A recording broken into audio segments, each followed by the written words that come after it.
Chapter 3 Run Like Hell. June 15th, 1998. Sherritt's Bridge. The day's heat had finally disappeared with the last vestiges of blue sky.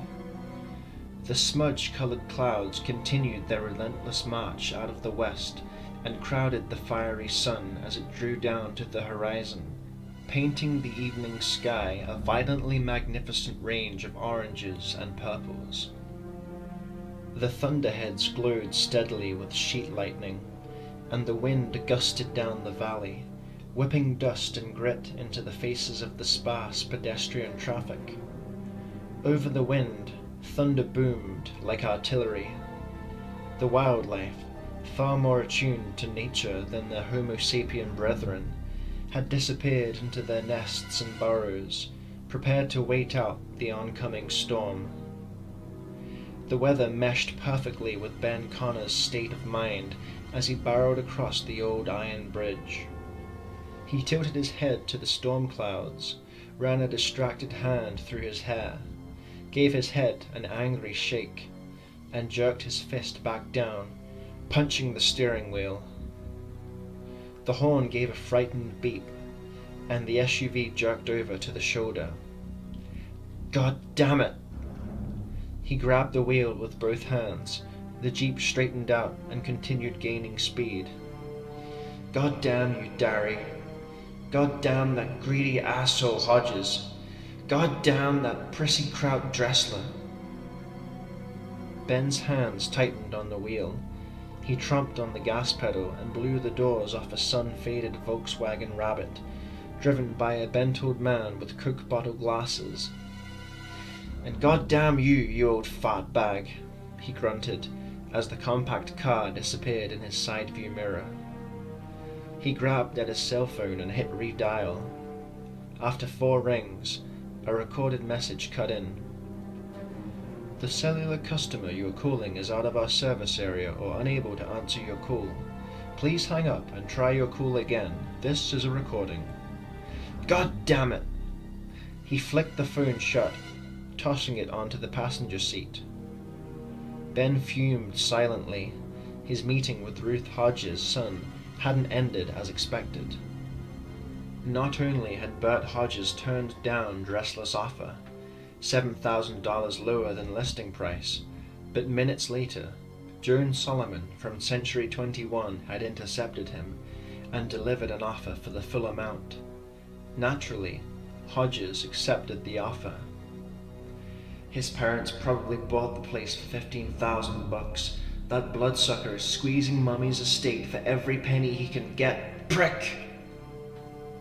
Gerhard Dressler did have 24 hours to make a counteroffer, but by the time Ben had managed to get a hold of Hodges, the umbrella exec had boarded a flight back to Switzerland and would be spending at least the next 10 hours in a pressurized tube somewhere over the Atlantic. Depending on how jet-lagged Herr Dressler was, there was a good chance he could sleep through his window of opportunity. Ben punched the steering wheel, taking no satisfaction in it. I should be back at the office, tracking down Dressler's home and office numbers. Instead, I get to play rescue ranger for my idiot brother and that brat kid of his. An old Mustang with a flat-back shaker hood was crowding his back bumper, waiting for a straight patch of highway to pass. Ben swung the Jeep's passenger tires onto the shoulder, pelting the other car's hood and windshield with gravel. Back off, buddy. The car in his mirror piled on the brakes hard enough to do a nose stand. Ben's phone started ringing. He reached over to answer it and veered back onto the shoulder. The Mustang kept its distance. This had better be that fucking Nazi Dressler. Ben Connor. There would be no trace of a smile on his face. It's Vicky again. He punched the steering wheel. I'm halfway there. And I'm just checking, she parroted his tone. Fuck you, bitch. I already told you that I was going... I said I'd call as soon as I got there. He managed to smooth the sharp edge off his voice. Alright, sorry. Yeah. He snapped the phone shut and resisted the urge to throw it against the windshield. And that is why I'm never getting married. The Mustang dropped a gear and roared past. The passenger stuck her head out of the window. Her short black hair whipped crazily in the wind. She blew a kiss at him, grinned, and then signed off with the middle finger. He smiled back. She was his kind of girl. 10 minutes later, he crossed Gordon's Creek Bridge and turned left down a poorly maintained cut line. The dying light revealed a pair of fresh tire ruts that led further into the green mass of trees. Overhead, the sky danced and writhed as the lightning arced behind the cloud cover. The pleasant aroma of mulched leaves and pine trees wafted in through the air vents. The old, familiar fragrance helped quench his temper. His hand slackened on the sweat-slick steering wheel. The Jeep bumped past a large metal sign with a warning painted in tall red block letters. Danger. Unstable shoulders. Authorized access only. The ubiquitous umbrella logo was printed under the warning. 5 yards away, a syphilitic-looking wooden sign stood, nearly completely obscured by young trees. The print was outright illegible, though Ben still knew what had once been written there, in lettering virtually identical to the umbrella notice. Private property. No trespassing. $500 fine. Jail time. Lynn Gordon Mining. As a young boy, the stern reprimand had terrified him. He would spend his time at the pond with his head on a pivot, waiting for the moment a grim-faced federal agent, who would look exactly like Robert Stack from The Untouchables, would emerge from the leafy cover, flanked by his Tommy gun-wielding gangbusters. Agent Ness and his Untouchables would then promptly arrest him and his father for the high crime of fishing on Lynn Gordon property. They would be marched away in manacles and loaded into a paddy wagon, doomed to spend their days sequestered within a grimy prison's walls. He never did voice his concern to his humorless father. A slight smile twitched at the corners of his mouth. How long had it been since he had last gone fishing there? 15 years? Time was a slippery thing. Could he already be 36 years old? The Jeep bounced out of the ruts, into a deep puddle. A wall of mud sprayed up and blanketed the windshield and hood. Ben cursed and thumbed on the wipers. His transitory good cheer rushed away like the clouds above him. The SUV rolled ahead blindly as the wipers smeared the thick gumbo around the glass. A heavy tree branch screeched along the passenger side, sounding very much like the oft-referred-to fingernails on blackboard. God damn you, Derry. If there is a single scratch on this thing, it's going to be hell to pay. He picked up his cell phone, glanced at the liquid crystal display, and cursed again. There was no reception. Even if Dressler had tried to call right now, it would be pointless. God damn it! He shouted. As if on cue, raindrops the size of quarters began plopping down on his hood. My clothes are going to get ruined. You'll get a bill for that too, you dumbass. He rounded a long corner, and the rear reflectors on his older brother's pickup truck shone back at him like a demon's half-lidded eyes. Ben slipped his foot off the accelerator and began coasting to a stop. His vehicle squeaked to a halt behind the Ranger, and Ben Connor's first hint of genuine concern took seed. He hadn't expected to find anyone here. Until this point, he'd been convinced that his brother had decided to go somewhere else after fishing. Maybe he had taken his daughter to that burger joint in Latham that served those amazing shoestring fries. It could be that he had simply failed to mention that fact to his other half. It was very much out of character for Darius Connor to do such a thing, though. To Ben's knowledge, the only spontaneous thing his older brother had ever done had made him a father and ended his military career. His petulant mood gave way to slight bewilderment, and his tanned brow creased once more. They're still here. What gives? He blinked through the mud-smeared glass at his brother's battered truck. The rain had petered out for the moment, like the opening shot to a long protracted battle. None of this made sense. Was Darius camping out at the pond? In a freaking hurricane? Ben reached over, flipped open his glove compartment, and rummaged through the expired registration cards and bank statements, searching for his pen light. The wind howled through the doors weather stripping, and the Jeep rocked sideways. His thick fingers gripped the small flashlight, and he popped the driver's door open. A strong gust of wind ripped the door out of his hands and pinned it against the hinge stops. The air was thick and heavy with rain, stifling and difficult to breathe. He could taste the electricity. It was so different from the Jeep's plush, climate-controlled cocoon. He stepped out of his vehicle and flicked the light on. It was nearly full dark, the last vestiges of daylight staining the trees to the west a burnt orange.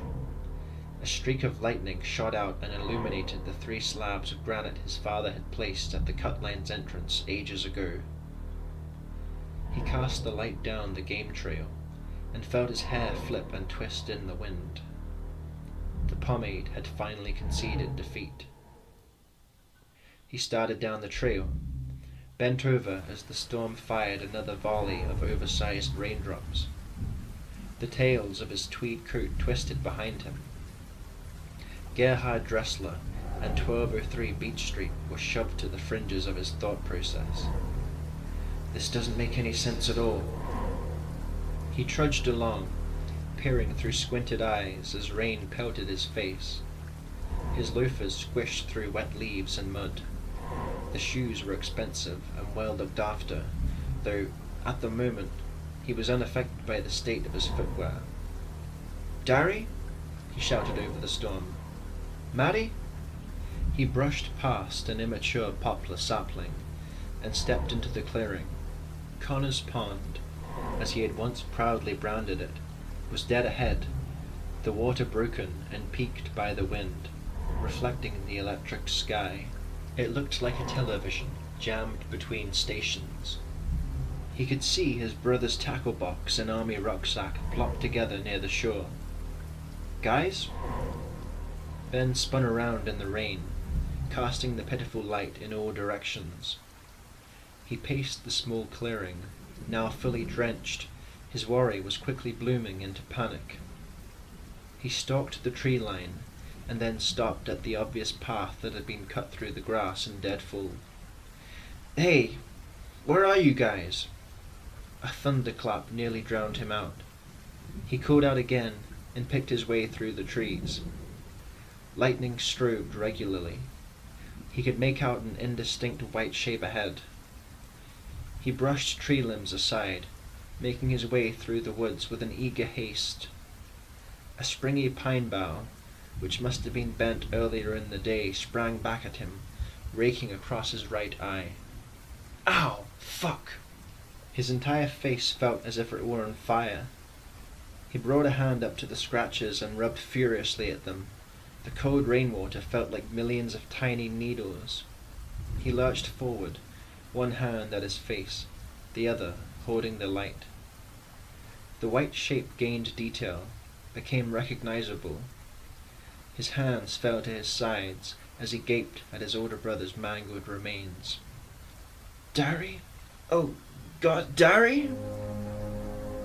Darius Connor lay before him, paper white with blue lips and cheeks. His eyes stared up at his younger brother, casting silent judgment through the small puddles that had collected in their sockets. His body was torn in places, the arms and upper torso ripped apart, showing stringy pink muscle tissue. Lightning streaked overhead. The dirty blade of his father's buck knife, which lay at his side, glinted dully. Ben dropped to his knees, the thunder drowning out his blubbering cries. He grabbed his brother and shook him violently. "Oh, Dari! Good God, I'm so sorry I didn't come sooner. Please be okay. Oh God, oh God!" How could this be happening? This was his brother, the same Darius Connor who had ridden double on handlebars with him. The same Darius who had broken Calvin Visner's nose after he had shoved Sam into traffic. Darius the defender, quiet, fearless, loyal. How could he have ended like this? He suddenly dropped the corpse, at last realizing just how severely mauled his brother's body was. Ben shot back to his feet and took a step back. Another bar of lightning struck nearby, the thunder splitting his ears. Gotta get back to the jeep. Call the police. Oh God. He took a step back. Oh. Something crunched under his left foot. He stepped off and swung the penlight down, illuminating a fragmented set of plastic-framed eyeglasses. Maddie! Get to the jeep! His mind screamed. She's still out there. I've got to find her. Another part counted. He was torn, his mind frenetically trying to decide if he was going to scour the area for his missing niece, or retreat and call for help. Connor apparently decided to accomplish both tasks simultaneously, as he blundered through the trees, hollering the girl's name as he cast the penlight into the shadows. Oh God, something got Dari. A bear ate Dari. Ben splashed along the game trail. The storm seemed to be getting worse, exponentially. The forest had come alive and was swaying in the gales of wind, the rain and lightning wreaking havoc on his senses. He made his way back to the pond. Every time he shut his eyes, the gruesome image of his brother's maimed body greeted him. How many years would that sight stay with him? Maddie! It's your uncle! Rainwater was filling his mouth. Ben peered ahead. A figure, vacillating, wavering in the rain, was approaching him. Huh? Who? Too tall to be Maddie. Hey! He called out. You've got to help me. The mystery man continued his drunken trudge toward him, feet channeling through the soupy mud, head bent down, away from the storm. Ben broke into a quick jog, shortening the distance between himself and the stranger. As he drew closer, he could see that the person must have been hurt as well, as he was quite obviously limping. Who the hell is this? Hey buddy! Ben was 10 feet away. He flashed the light up to the mysterious visitor. Raindrops caught in the shaft of light seemed to hang suspended in time. My brother is dead. His girl. I can't find his girl. You need to... His words died in his throat. Another bolt of lightning arced crazily above them, illuminating the man's jigsaw puzzle face. In the fraction of a second's worth of perfect clarity, Ben could see that the man's throat had been cut clean through, could see the flesh hanging loose, like some grotesque gasket, the torn windpipe, sputtering rainwater. Holy hell! The man, once more obscured by darkness, loped forward. Get away from me! He backpedaled, not knowing what was wrong with the man, simply following the gut feeling, which was screaming, run.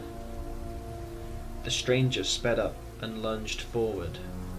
Ben was a big man, but he was also fast and agile. He scooted sideways, using the other man's momentum to throw him to the ground. As the walking corpse fell forward, it twisted at the waist with unexpected coordination and wrapped both arms around Ben's leg. Get away! He swung his other leg out, delivering a powerful kick. Unfazed, the mangled wreck clawed at Ben's thigh, drawing its dark mouth closer. Ben knew what was coming, and he now understood what had happened to his brother. He screamed again, backing away quickly as he dragged the other man along. A large, withered tree branch passed overhead. Instinctively, He snatched at it and yanked with all his weight.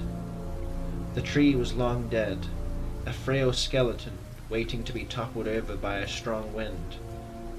The limb cracked, and Ben ended up holding a heavy 5-foot chunk, nearly as thick as his arm.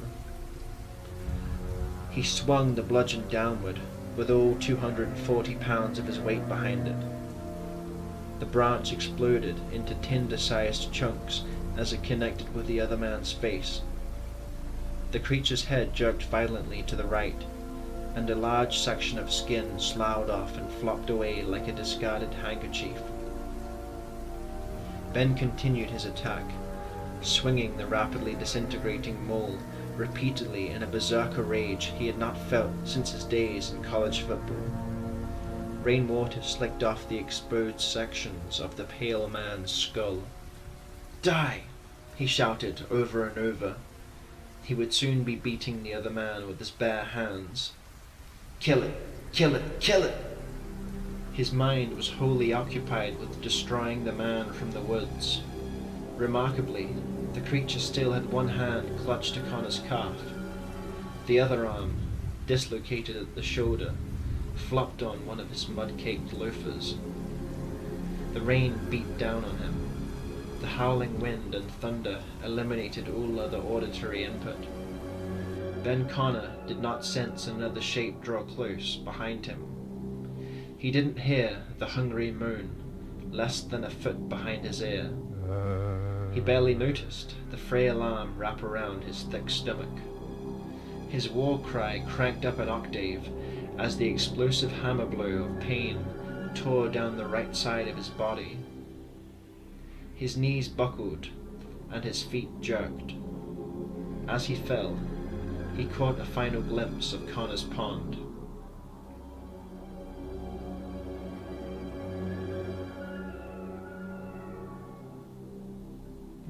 Front page, Raccoon Herald, June 16th, 1998. Raccoon City still in the dark after storm of the century. George Schultz. The severe thunderstorm that rolled through Wheeler County Saturday night is estimated to have caused millions of dollars in property damage.